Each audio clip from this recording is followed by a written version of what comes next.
Welcome back. Republican Senator Marco Rubio did not answer when CNN's Jake Tapper asked him, is Russian Ambassador Sergei Kislyak a spy? The same ambassador who's at the center of controversy surrounding Attorney General Jeff Sessions. Well, Senator Rubio did open up to Jake Tapper about the role of foreign ambassadors in Washington. Take a listen to that. We learned this week that Attorney General Sessions was in contact with the Russian ambassador on at least 2 separate occasions during the campaign. This is the second time that somebody close to President Trump has spoken with the Russian ambassador and then not been forthcoming about it. The other person, obviously, was General Michael Flynn, the national security advisor, who had to resign as a result. Why do you think senior officials in the Trump administration keep failing to be forthcoming about their communications with the Russians? Well, I don't know about the others that you mentioned because I just don't know about who they met with or who they've talked to. I can tell you about Senator Sessions and I can tell you about ambassadors. That's what ambassadors do. I mean, I meet with dozens of ambassadors a year and I run into them all the time. That's what they do. I mean, they are out there trying to reach people and talk to them. And so it is not unusual for a member of the Senate to meet with an ambassador. Now, obviously, he, in the Senate committee, said he had not been in contact with anyone. That turned out to be inaccurate.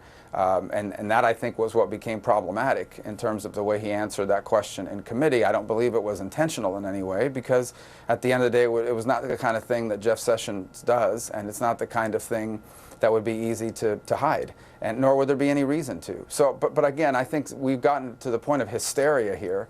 Ambassadors try to meet with people all the time. I mean, I literally meet with dozens of ambassadors, and so do most senators, especially those on committees that touch upon foreign affairs and foreign relations. But as you point out, the issue is the not being forthcoming about it, not the actual meeting. Have you ever met with the Russian ambassador, Sergei Kislyak? Well, I haven't, that I remember now, but again, I'm probably not the kind of person that they would reach out to, but I've met with other ambassadors from other countries, including countries that from time to time we may have strong issues with. It happens. I mean, that's what they're here to do, and that's what they try to do. And in fact, often when a new ambassador is appointed or a new senator is elected or you get appointed to a committee, they try to reach out proactively and meet with you. We haven't had a lot of connections with the Russians, but I imagine some of that is they probably think I'm a lost cause in terms of talking to on some of these issues. But we meet with dozens of ambassadors every year. U.S. intelligence officials, of course, say that Kislyak is not just an ambassador, he's also a spy and a recruiter of spies. You're on the Senate Intelligence Committee. Is that your understanding? Well, I'm not going to get into what the Intelligence Committee assesses on anything. Suffice it to say that it is not a mystery to anyone that, and I'm not talking about him in particular, just in general, that virtually every embassy in Washington, D.C. has some intelligence component associated with it. And that's just the nature of diplomatic facilities, not just in Washington, but all over the world. But in the end, again, I go to reiterate the point I've made earlier, and it's this. Ambassadors try to meet with senators and congressmen and people on the Hill all the time. It is what they spend a significant amount of their time doing. That is their job. It is not unusual that an ambassador would meet with a senator on both sides of the aisle, as has been the case here, by the way. Republican Senator Marco Rubio there suggesting that President Trump may have information that is not yet available to members of the Senate Intelligence Committee or to the public for that matter. But now we're getting this news that the FBI says it's wrong and asks the Justice Department to knock it down. So I want to bring in Juliette Kayyem, our national security analyst, also political commentators Maria Cardona and Jeffrey Lord. More about Rubio's comments in just a moment, but this is more pressing right now. Just in to CNN, what I mentioned there, the FBI reportedly demanding the Justice Department publicly reject President Trump's claim that his phones were tapped last year by then President Barack Obama. Juliette, how significant is this demand from the FBI? It's significant and it's unique. I mean, obviously, FBI Director Comey could do it himself, as he did last summer, and discuss whether an investigation is or isn't occurring. But I think what you saw over the course of this weekend is a real concern by the intelligence and law enforcement agencies that regardless of the substance or veracity of what Donald Trump said, that it's legally impossible for a president to direct wiretaps. I mean, it's just just a falsity, and we just need to call it that. And so FBI Director Comey wants to make it clear that such a wiretap exists only with approval by the Foreign Intelligence Surveillance Act court. I served at the Department of Justice. I know that court, the rigorousness of that court.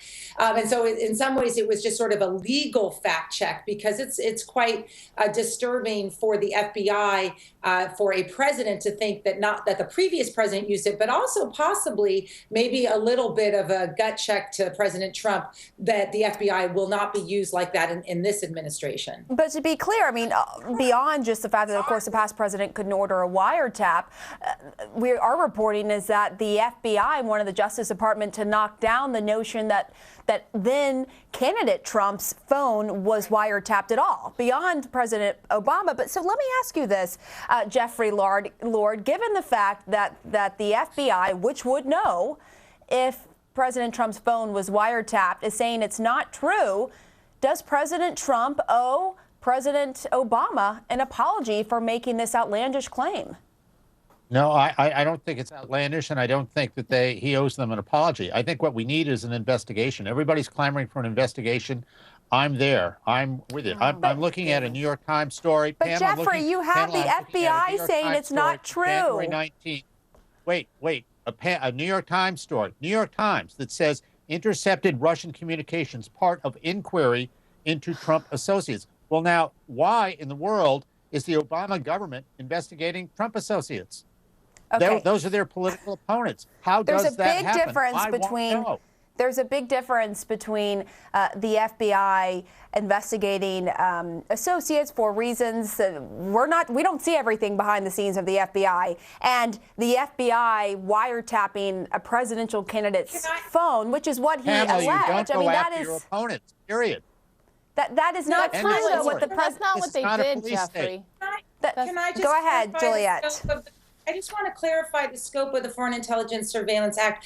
I understand why Jeffrey needs to say what he's saying, but I think it is very, very important that people understand the legal framework by which very important national security cases are investigated.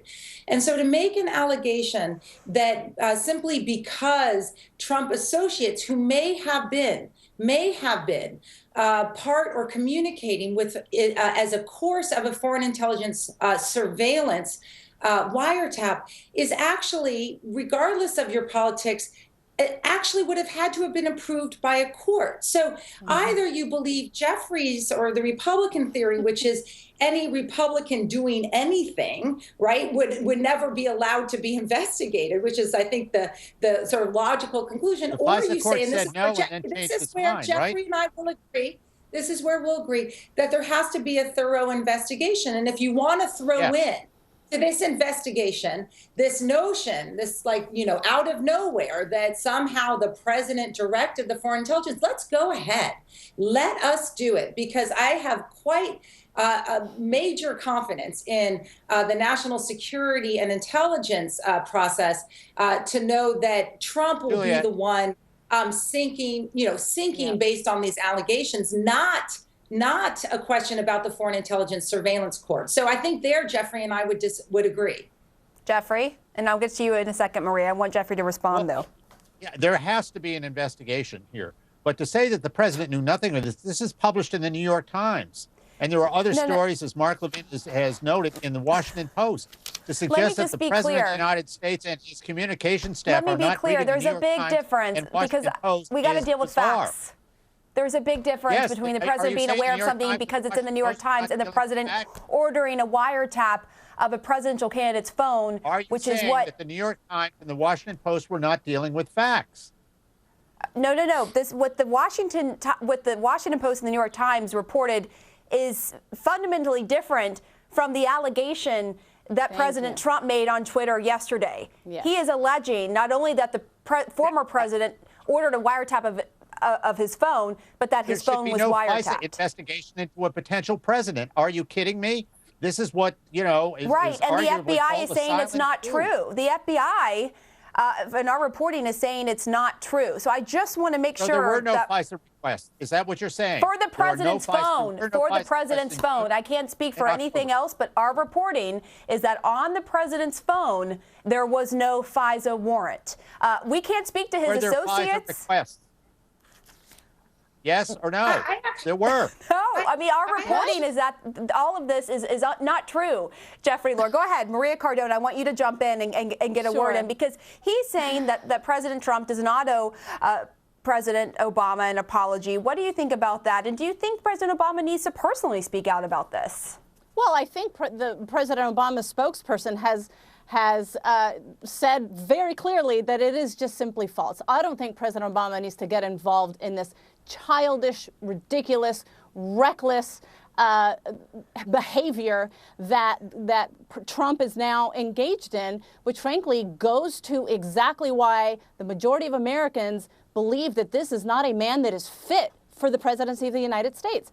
And to Jeffrey Lord's point about the New York Times January 19th story, that talked about intercepts of phone calls between Trump aides and Russian officials. Well, guess what, Jeffrey? Did you ever think that the United States was actually tapping Russian officials? Because that's what they do in the intelligence community. Maria, how did therefore, the conversation, they picked up conversations between Trump aides and Russian intelligence officials. And so what this goes to, Pam, is clearly this is yet another in a long string of blatant, outright lies that Trump has got to say publicly when he feels squeezed, when he's feeling with his back against the wall, when everything Russiagate is clearly bothering him. He didn't get a bump out of his so-called presidential speech this past Tuesday because just a day later he realized that his own attorney general had lied under oath and was under scrutiny and was going to have to recuse himself and perhaps resign. Well, yeah, we can't say he lied under oath because he says that's not. We don't know that. He could have been we actually do, because we have his words. No, we have his words, and we know that the words that he uttered under oath, not as a campaign surrogate. So I just want to be. We know that the words he uttered under oath were not true. That's called lying under oath. And he is amending his testimony tomorrow. So let me just bring you back in, Juliet, because we now have this extraordinary development in this story that began yesterday morning with President Trump's tweet, where the top law enforcement official is essentially asking the Justice Department to publicly knock down what the president is saying.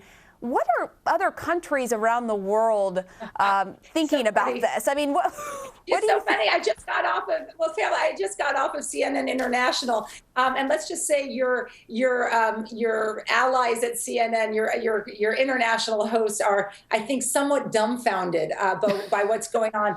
And I will say, CNN International, just to remind people, CNN International is leading actually with the North Korea story. That this for the international, there are real things going on in the world of which, look, this is a crisis this weekend that was generated by tweets. This isn't a real crisis, right? I mean, it's a crisis in the sense, who knows where this investigation goes, but most of us in national security and homeland security are sitting here saying something will happen. It happens to every president. It's sometimes it's no one's fault, a hurricane, even a natural disaster, let alone a North Korea event or a terrorism event. And so just to remind, so the world is looking at this. I think the